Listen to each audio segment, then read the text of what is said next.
¿Aló? Hola. Bueno, vamos a estar Seguimos en el intento. evidentemente. Ajá. ¿Aló? Ajá. Ahí lo tenemos. Padre, podemos empezar a conversar. ¿Me está escuchando ahora? ¿Aló? ¿Hola? ¿Hola? Aló, sí, te Ok, estoy escuchando. ok. Sí. Padre, ¿cuándo descubrió a Dios? ¿Qué edad tenía? Yo estoy desde los 4 años, como quien dice, en un altar. Fui monaguillo en la Basílica de Chiquinquirá, al lado de Monseñor Lique, te puedes imaginar. Ah, pero yo también fui monaguillo un tiempo, pero soy un pecador y no me metí a cura. ¿Cómo es que descubre a Dios? ¿Cómo es que, porque se metió a monaguillo porque a los 4 años su padre o su madre lo metió en eso? Pero ¿cuándo descubre usted a Dios? En realidad, yo descubrí a Dios en el momento que hice la primera comunión, porque tuve un catequista muy sabio, que fue mi maestro de toda la vida, y además mi abuela materna me enseñó muchas cosas religiosas, y descubrí a Dios allí, cuando estuve en la primera comunión. Creo que desde que hice la primera comunión, allí descubrí al Señor, descubrí el amor de Dios y sobre todo la necesidad de orar. ¿Y cómo es eso de descubrir a Dios? ¿Fue un día? ¿Se acuerda de ese día? ¿Cómo es eso? Sí, porque para mí fue la primera comunión eucarística, fue una gran emoción, por dos cosas. Uno, porque recibí el cuerpo de Cristo, y dos, porque era la primera vez que usaba pantalón largo. Entonces imagínate, ¿no? Estaba emocionadísimo porque ya tenía pantalón largo y ya no estaba usando los choris.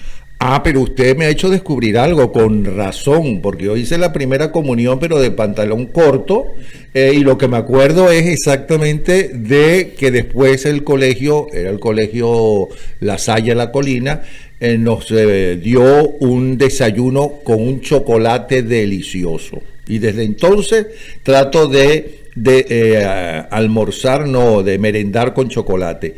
Pero, ¿y cuándo descubre que lo que usted quiere ser es cura y por qué? En verdad yo nunca quise ser sacerdote. Mi vocación primaria fue ser militar, imagínate. De hecho, ingresé a la escuela de la Armada en la meseta de Mamo, en Marquetía, y allí estuve pues en el propedéutico militar. Cuando descubrí que eso no era mi vocación, me regreso a Maracaibo, y mi madre, que en paz descanse, me dijo: ahora que no vas a ser militar, vas a estudiar lo que sea. Y lo que sea fue economía. No pude terminar la carrera porque en el transcurso de mis estudios universitarios descubrí mi llamada vocacional a través de una figura muy emblemática en Maracaibo, que te repito, fue Monseñor Líquer. El padre Líquer era el párroco de la Basílica de Chiquinquirá y yo era su asistente, su sacristán, era miembro de la Sociedad de Seguidores de María.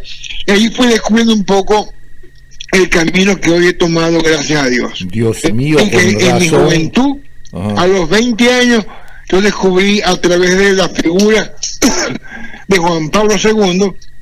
Yo admiré mucho al Papa Juan Pablo II porque para mí fue una gran satisfacción saber que por primera vez había un Papa que no era italiano, que venía de un país polaco, que estaba muy lleno de experiencias del pueblo, y la figura de Carlo Bottila cautivó mi corazón, y también por supuesto la figura de Madre Teresa de Calcuta. Puede decir Napoleón que yo me siento como ahijado espiritual de Juan Pablo II y de Madre Teresa de Calcuta, quienes fueron los que inspiraron mi llamada vocacional. Es que Juan Pablo II era un papa excepcional a diferencia de los que vinieron después, pero bueno, eso lo digo yo, eso último, no lo involucro usted en eso. Pero con razón usted también es como es. Si su maestro fue Monseñor Líquer, con razón usted no tiene pelos en la lengua para hablar. Sí, imagínate tú, yo me siento nieto de Parralión porque Monseñor Líquer fue hijo espiritual de Monseñor Parralión e hijo de Monseñor Líquer. Imagínate tú, saqué la vena profética de Monseñor Líquer y saqué la vena denunciadora de Parralión. Es decir que mejor no pude salir. Ahora, ¿y cuándo descubre a Chávez? En verdad, quien descubre a Chávez a nosotros. Ya yo, cuando Chávez salió el 4 de febrero, ya yo tenía mucho tiempo trabajando con la gente humilde, pobre y marginada del estado Zulia. Yo pertenecía a lo que se conocía en esa época como el movimiento Bolívar 200, que éramos unos pensadores en una nación llena de democracia, de paz, de libertad, de justicia social. Y cuando Chávez da el golpe de Estado el 4 de febrero, yo participé en Maracaibo de manera pacífica. Se puede decir que estuvimos allí Monseñor López, que era el obispo auxiliar de Maracaibo, el padre Gardoria, que era el capellán del ejército, y mi persona, yo era el capellán de la policía regional de Estado Zulia, y nos vimos involucrados en la intentona de golpe del 4 de febrero porque tuvimos que pacificar la ciudad. Allí conozco en la casa del gobernador de Estado Zulia, en tiempo de Osvaldo Valespá, conozco a Francisco Ayas Cárdenas. Que también quiso ser cura, por cierto. En el momento de la toma de la residencia, y pude estar allí de manera muy evidente. Luego, cuando se dio la aprehensión y el encarcelamiento de los golpistas, yo formé parte de los que ayudaron a las esposas de los militares golpistas para ayudarlas en su manutención. De hecho, yo fui varias veces a la cárcel cuando estaba preso Hugo Chávez Frías y los golpistas, y pude conversar con ellos allá en la propia cárcel. Es decir, yo pude tener en mis brazos a Huguito, a María Gabriela, a los hijos de Chávez cuando eran pequeños. De hecho, conocí a la negra Nancy, esposa de Hugo Chávez Frías, y conocí a las esposas de los golpistas. Ahí comenzó nuestra vinculación de manera caritativa y humanitaria. Es decir, que lo que hoy ellos a los presos políticos les están negando rotundamente, nosotros en su época, tanto Monseñor Moronta, que era obispo auxiliar de Caracas, como mi persona, liderizábamos toda la ayuda humanitaria para toda la familia de los golpistas. Y cuando ellos salieron de la cárcel, recuerdo que Rafael Caldera nos entregó a nosotros, y digo nosotros, a los que estábamos allí ayudando a las familias, aquella famosa labor social del PAMI, que era la entrega de leche escolar. Allí trabajaron los golpistas cuando salieron de la cárcel, y pudimos inclusive dar mucha satisfacción a muchos niños y a muchas madres de familia. En esta circunstancia yo conocí a Hugo Chávez Frías. Después, una vez, el amigo Francisco Ayas Cárdenas, que era amigo mío en ese momento, llevó a Hugo Chávez Frías para mi casa, recién salido de la cárcel. Y ahí pudimos conversar y pudimos inclusive hasta soñar el país que queríamos, que por cierto Chávez nunca lo construyó. En esta circunstancia yo conocí a Hugo Chávez Frías en la cárcel. Después de la cárcel conversamos en mi casa, y cuando se creó el movimiento Quinta República, yo estuve allí más o menos cercano a todas esas fundaciones partidistas. Ya, en esa circunstancia conocí a Chávez. Padre Palmaria, ¿todo eso qué decía la jerarquía católica? ¿Qué decía de usted? ¿Qué decía de su posición, de sus movimientos políticos? Porque estaba apoyando a unos golpistas. Bueno, eran golpistas. Recuerda que en ese momento todo el mundo daba la cara por ellos. Sí. De hecho, mucha gente lo aplaudió, y mucha gente y sacaron gaitas y sacaron canciones en favor de Chávez. Es decir, que en ese momento el producto del golpe de Estado de Hugo Chávez Frías entusiasmó a mucha gente. Después, como tú dijiste al principio del programa, yo descubrí que era la cabeza de la corrupción, la cabeza del narcotráfico, y en consecuencia, pues, así como lo apoyé, así juré ante Dios y ante la Virgen Santísima hacer todo el esfuerzo posible por desmontar este gobierno y llevarlo a su total situación de pérdida. Pero usted escuchó sus confesiones y usted lo comulgó, le dio la hostia, no solamente la confesión, sino no sé cómo se llama. Ya hace mucho tiempo que no estoy con los curas en el colegio. Cuando él tiene perdón de Dios. Dios es misericordioso y eternamente bondadoso, pero para obtener el perdón del Señor y la absolución de la iglesia, se necesitan dos pasos muy importantes, Napoleón. Uno, el arrepentimiento, y el otro, el propósito de enmienda. Y Hugo Chávez Frías ni se arrepintió ni hizo enmienda de todos sus errores. Por eso queda sujeto a la misericordia divina. Padre, ¿y cómo usted descubre que ha sido engañado? ¿Cómo empieza a descubrir que esa persona que usted sentía, o ese grupo de personas, incluyendo a Arias Cárdenas, que por cierto también quiso ser cura en una época, de la que se salvó la iglesia, ¿cómo se llama? Aunque en el caso como gobernador no lo hizo mal, como gobernador la primera vez que fue gobernador, ¿no? ¿Cómo se llama?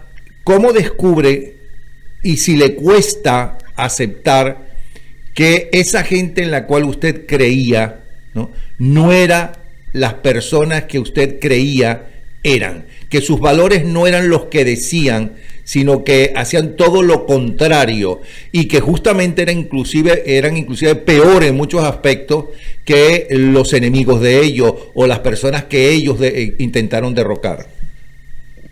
Mira, Napoleón, el 12 de octubre del 2006 fue la última vez que yo me reuní con Hugo Chávez Frías para conversar directamente. Eso fue en el Fuerte Mara, en el estado Zulia. Estábamos jugando béisbol, porque Chávez tenía un problema. Él las cosas serias las hacía jugando. Él escogía a su equipo de gobierno en un juego de béisbol. El que ganaba el juego, el que bateaba un hit, el que bateaba un home run, el pitcher que pinchara, a ese lo premiaba con embajadores, con ministerios, y a los que perdían les daba de baja. Así trabajaba Chávez.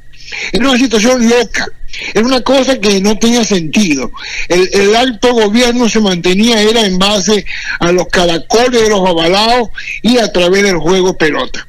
Y en esa ocasión, en el Fuerte Mara, siendo testigo el general Baduel, que estaba allí pichando en el equipo de Chávez, yo ratifiqué las denuncias que durante más de año y medio estuvimos haciendo en contra de PDVSA.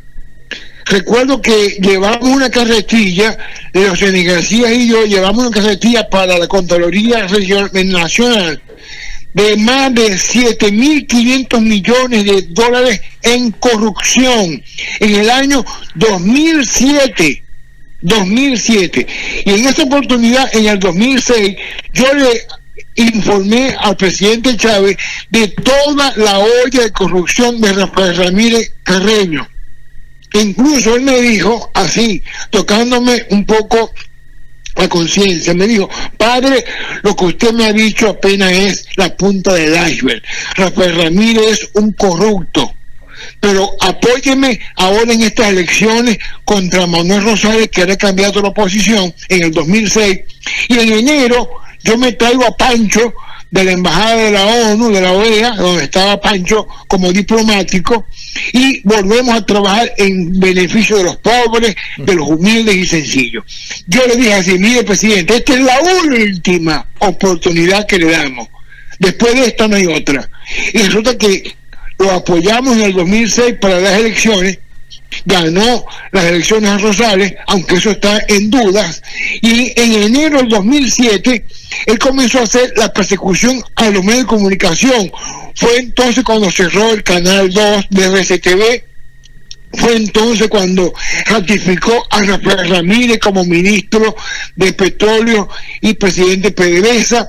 En esa época sacó a José Benito Rangel de vicepresidente y colocó a Jorge Rodríguez. Es decir, se dieron una serie de situaciones bastante trágicas, inclusive fue la muerte del padre Jorge Piñango, que fue asesinado en Caracas, y todo eso conllevó a que yo me fui separando paulatinamente del gobierno de Chávez, hasta que el 17 de agosto del 2007, a la 1:40 de la tarde, en un aló presidente, él dijo esta frase: por ahí anda una carretilla y anda un maletín. Acuérdate que fue el maletín de Donini Wilson, que fue casi simultáneo, porque el 7 de agosto del 2007 llevamos a la Comisión de Contraloría y de Medios de Comunicación la carretilla de PDVSA, donde habían más de 7.580 páginas de pruebas sobre la corrupción de PDVSA. Y ese mismo día revienta el escándalo en Argentina de la maleta de Antonini Wilson. Nosotros dijimos, nada, con la maleta de Antonini Wilson y la carretilla de PDVSA, Rafael Ramírez tiene que ser sacado de PDVSA y llevado a la cárcel. ¿Qué pasó? Que 10 días después, Chávez, en un aló presidente desde Punta de Mata, en oriente del país, dijo esta frase: en PDVSA hay Ramírez para el rato. Desde ese momento yo dije una frase que no sé si la puedo repetir acá por este medio, a lo maracucho. Yo la dije y dije, ya yo no sigo con Chávez.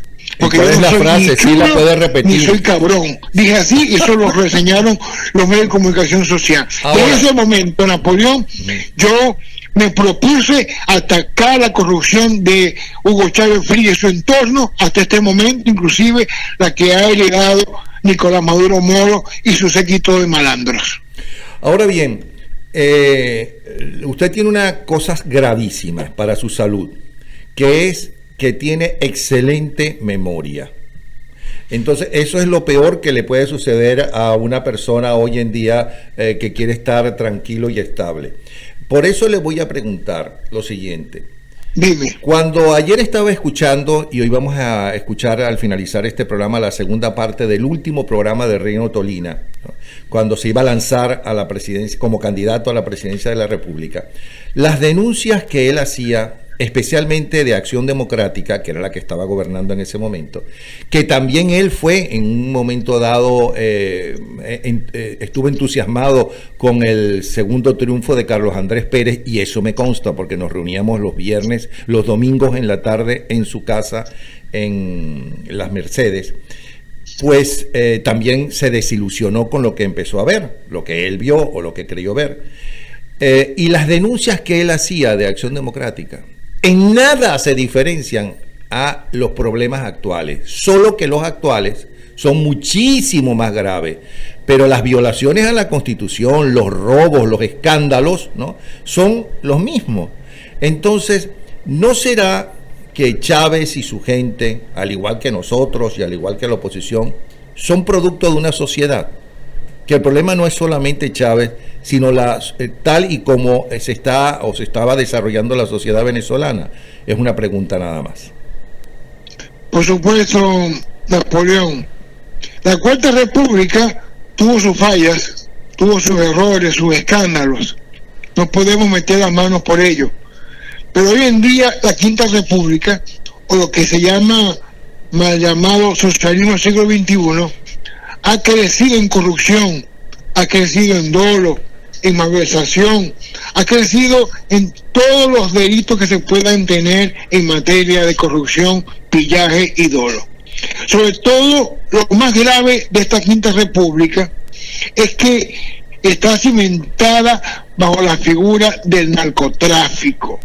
En la Cuarta República habían ladrones, habían malversadores, había dolo, sobrefacturación, escándalos a granel, pero no había el problema del lavado de dólares y del narcotráfico de manera tan evidente y tan permanente. Hoy en día ese es el mayor escándalo de la patria, saber que en el fuerte Tiuna funciona el cartel de los soles así a cielo abierto. Yo te puedo decir una cosa, mi hermano. Una vez, en el año 2005, con el general Vivas, hoy preso político de Nicolás Maduro, entramos los dos al fuerte Tiuna. Esto es una primicia que te estoy dando. Y en ese momento el propio general Vivas me enseñó los galpones donde guardaban la droga, la cocaína que traían desde Colombia a través de los camiones de carbones, el Guasare, desde todo lo que es la mina de Cerrejón en Colombia, venía la droga en los camiones de carbón y luego se transportaba en los camiones del ejército hacia el fuerte Tiuna. allí los vimos, allí estuvimos presentes. El general Viva, que en ese momento todavía tenía posibilidad de entrar al Fuerte Tiuna, él me mostró todo el amponato que hay dentro del Fuerte Tiuna. En la Cuarta República, lo único que hacían los militares era llevarle el maletín a las querías de los diputados Arico Copiano. Pero hoy en día, la corrupción militar está de tal manera y de tal grado que sencillamente ya no se puede hablar ni siquiera de Fuerzas Armadas, sino hay que hablar de lo que hay que hablar. Son militares en ejercicio de narcotráfico, es decir, son delincuentes investidos de autoridad. Esa es la situación. Hugo Chávez heredó la mácula de la Cuarta República, y todos los ladrones y todos los resentidos sociales de Adey Copey que no pudieron lucrarse en la Cuarta República se metieron a la Quinta República, se pusieron una faldera roja y una bobina roja, y entonces empezaron a delinquir dentro de las áreas laborales del ejercicio público. Esa es la realidad de un país que lamentablemente está hecho añico, está en hambruna, no tenemos nada, y sencillamente cada vez el éxodo masivo hacia otros países da tristeza y dolor. Bueno, aquí en el Facebook, que es donde lo que puedo leer ahora, no estoy leyendo el Twitter porque eso lo leo por mi teléfono celular, y con ese teléfono es que estoy conversando con usted. Lo están felicitando, lo están saludando, gente inclusive que dice no ser católica, no solamente los católicos, sino que no son católicos y que están con usted y lo admiran. Hay una persona, Jesús Alberto Martín Hernández, que dice: vamos a sacar esta dictadura, pero con votos, por favor. ¿Usted cree que se puede sacar a esta banda con votos? No, está negado, Napoleón. Yo hasta el 10 de diciembre del año pasado utilicé el ejercicio electoral.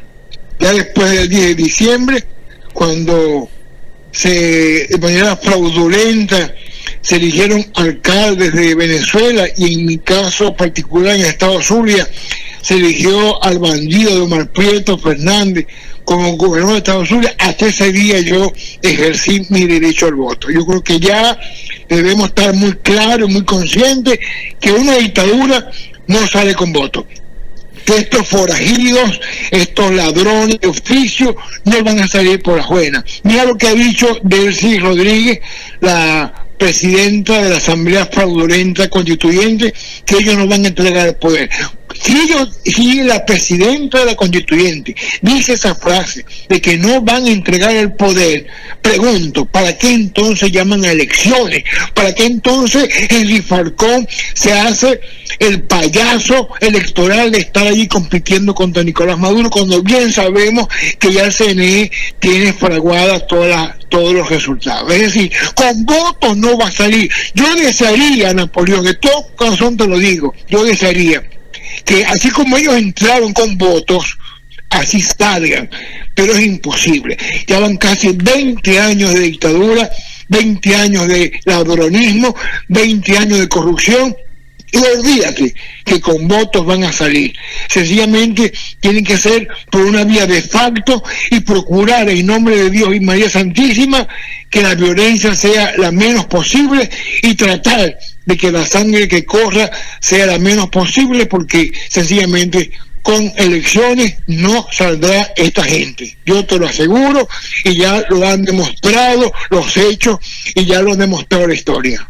Bueno, esta pregunta la hace un oyente, Pablo Silva. No es, ¿cómo se llama? No es una pregunta mía, aunque yo me encantaría responderla también, porque el Papa actual, y usted me perdona, con él tengo la misma canción, le cantaría la canción de Serrat. Entre esos tipos y yo hay algo personal.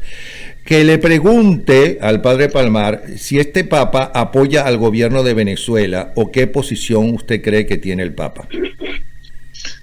Yo respeto mucho al Santo Padre Francisco, primero porque es la figura... Al Santo Padre, ya no estoy llamando santo. Yo al Santo Padre Francisco, así lo llamo, pero una vez le dije al Santo Padre Francisco, le dije así por las redes sociales, le dije: mire, Santo Padre, yo en materia de fe en materia de dogma, en materia canónica, yo lo respeto, lo venero y lo admiro. Pero en materia de opinión política, yo tengo mi discrepancia, porque él está en Roma recibiendo los recaudos y los informes de los nuncios, y yo estoy en Venezuela, o estaba en Venezuela, viviendo la crudeza de nuestra realidad inhóspita, hambrunera y corrupcional de este gobierno.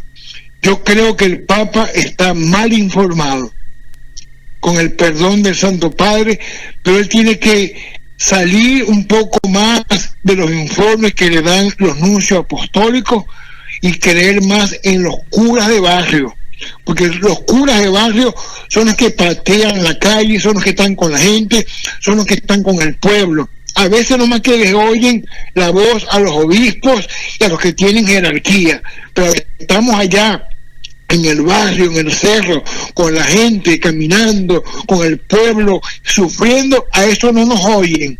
Y yo creo que es hora, Santo Padre, de que usted escuche a los curas también de los pueblitos, de los barrios, de los cerros, de los caseríos, de las fronteras sobre todo, que somos los que palpamos la realidad de un pueblo que sufre. Pero pienso que el Santo Padre Palmar está desinformado. Padre Palmar, quien informa al Santo Padre, como usted lo llama, es en todo caso la jerarquía católica venezolana. Y la jerarquía católica venezolana, la conferencia episcopal, se ha enfrentado al régimen por todas las vagabunderías que hace el régimen. Entonces, el Santo Padre, como usted lo llama, sabe perfectamente o tiene tiene la información de la conferencia episcopal venezolana. O sea que mal informado no está. Lo que pasa, Napoleón, es que una cosa es lo que los obispos le digan al Santo Padre y otra cosa lo que el nuncio apostólico, que es el representante de él en el país, le informa. Eso hay que estar muy claro. Y yo estoy seguro, Napoleón, que una cosa informa los obispos, que es la verdad, y otra cosa distinta, el nuncio apostólico. Entonces, creo que ahí hay una situación discordante entre lo que los obispos informan y entre lo que el nuncio te transmite. Y entonces yo creo que el Santo Padre le da más crédito a lo que le diga el nuncio apostólico que a lo que le digan los obispos. Esa es mi apreciación y esa creo que es la verdad. Por lo demás, te digo una cosa, Napoleón, hay que tener en cuenta que cuando se dio el escándalo de los bancos ambrosianos en Roma, recuerda tú que los gobiernos del ALBA, dígase los conchupantes de la narcochequera de Nicolás Maduro y que antes era de Hugo Chávez Frías, suelen dar muchas dádivas a la iglesia. Y yo creo que allí nosotros tenemos que recordarle al Santo Padre que el dinero que proviene de estos países en dádivas a la iglesia son dádivas que sencillamente no deben ser recibidas, porque cómo se le va a pedir a los Herodes y a los Pilatos de hoy que le den el pan y el vino de la última cena de Jesucristo. No puede ser. O sea, yo creo que allí nosotros tenemos que tener más conciencia de iglesia y abrir nuestros corazones como verdaderos profetas que somos del mundo entero.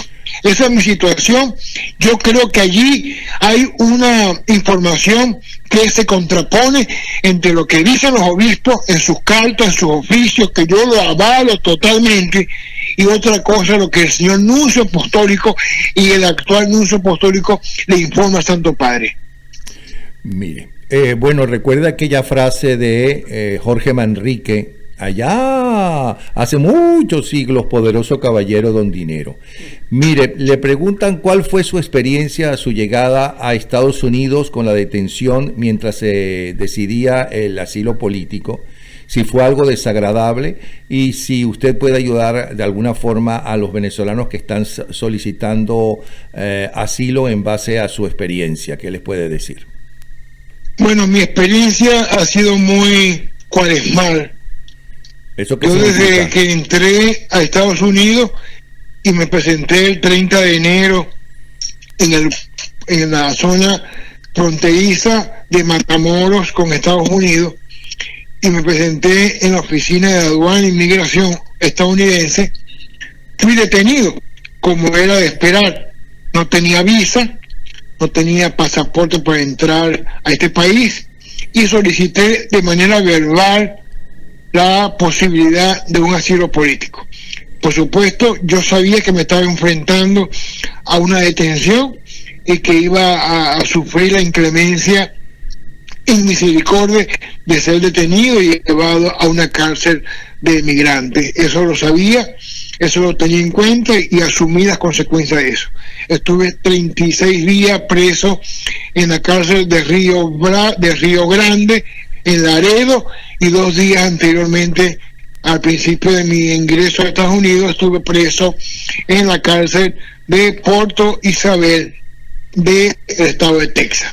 Es decir, en total fueron 40 días de encarcelamiento. Allí viví el sufrimiento que viven todos los inmigrantes. Pude convivir en una celda con más de 86 presos, imagínate tú qué es eso, gente de más de 17 países, sobre todo de Guatemala, El Salvador, Honduras, México, Brasil, incluso gente de Japón, China y de Rusia, inclusive habían unos allí. Yo viví aquí la inclemencia que viven todos los inmigrantes, el maltrato de falta de libertad, el estar encerrado, el estar allí humillado. No, son prisiones que yo las llamaba granja de pollos, porque por 24 horas te prenden las luces y no te las apagan. Estamos allí conviviendo todos de manera casi inhóspita, en una situación inclemente de maltrato psicológico, de maltrato verbal y bueno, comiendo a veces migajas. Nos daban comida muchas veces en estado de putrefacción, comidas frías, comidas que no son para el ser humano. Sin embargo, a pesar de todas esas cosas, yo soporté todo eso porque lo viví espiritualmente como que si estuviera viviendo una cuaresma. De hecho, casi toda la cuaresma la pasé preso y pude yo un poco dosificar mi fe, mi salud, mi interés espiritual, ofreciéndole eso a Dios. Y pude compartir, Napoleón, para mí fue muy hermoso compartir, a pesar de la situación, compartir con muchos, pero con muchísimos latinoamericanos, gente pobre, humilde. Pude conocer todo el sufrimiento que tiene que soportar un emigrante para entrar a Estados Unidos, la persecución que les hacen a caballo con los perros, los persiguen, tienen que estar 4 o 5 días caminando por el desierto, sin comer, sin dormir, sin tomar agua.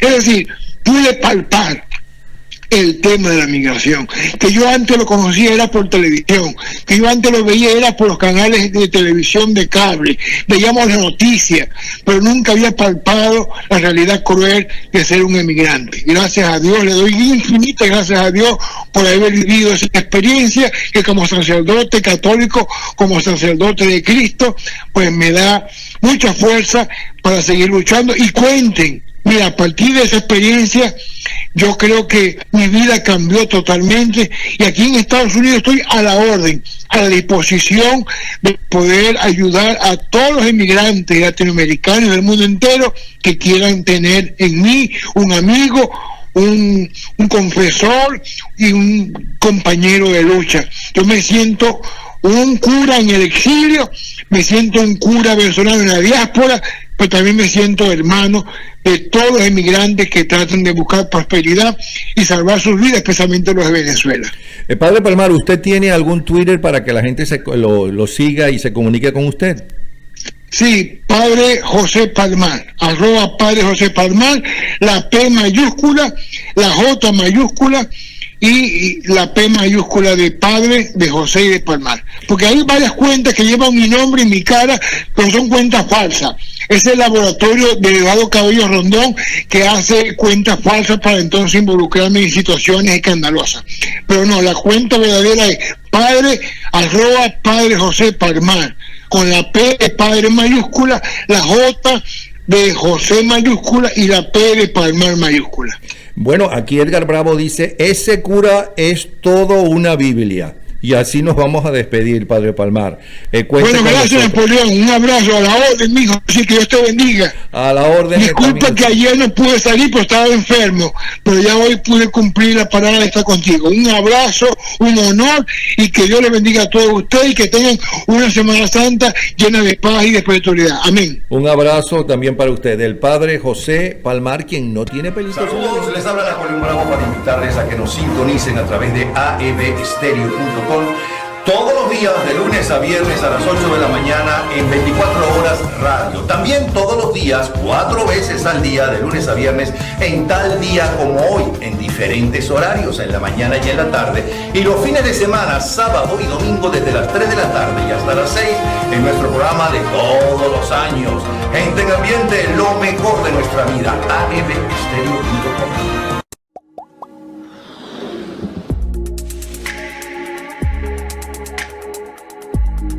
Nuestro país más cerca de ti con AF Estéreo. Descarga la aplicación para Android o iPhone en el Google Play y App Store. Escucha tus programas de humor, noticias, deportes y actualidad por la radio de los venezolanos en el mundo. AF Estéreo, tu país más cerca de ti. Sound system.